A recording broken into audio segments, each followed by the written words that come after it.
আই অ' শিপিনী কেঁচা ৰ'দৰ ৰেঙনি এচেৰেঙা গালে মুখে পৰে কিনো ফুল বাচিছা কিনো কথা গাঁঠিছা মন মোৰ উৰে।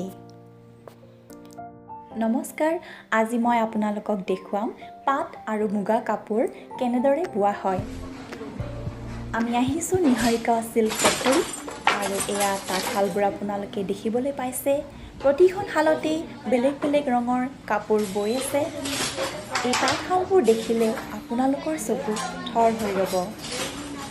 এযোৰ কাপোৰ দোকানৰ পৰা কিনি আনি পিন্ধাটো খুবেই সহজ, কিন্তু যেতিয়া আপোনালোকে এই তাঁতশালবোৰ দেখিব তেতিয়া অনুভৱ কৰিব যে সেই কাপোৰযোৰ বওঁতে কিমান কষ্ট নিহিত হৈ থাকে আৰু কেনেকুৱা কি পদ্ধতিৰে সেই কাপোৰযোৰ বোৱা হয়। সঁচাকৈয়ে শিপিনীৰ হাতত যাদু আছে। এনেই জানো কয় শিপিনীসকলে তাঁতশালত সপোন ৰচে।